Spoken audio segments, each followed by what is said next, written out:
cùng anh chị em nhà hàng Hoàng gia xin kính chúc anh chị và cháu Dũng lời chúc mừng tốt đẹp và trân trọng nhất.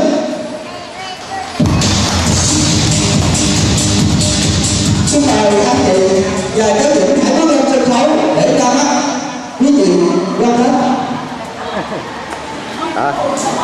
Cái này cái trang gì?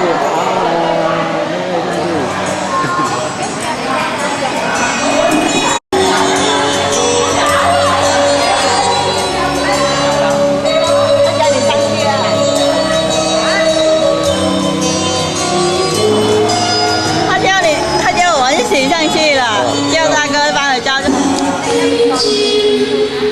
这个压他照啊，压。 Cùng toàn thể anh chị em nhà hàng Hoàng gia xin trân trọng kính chào quý khách.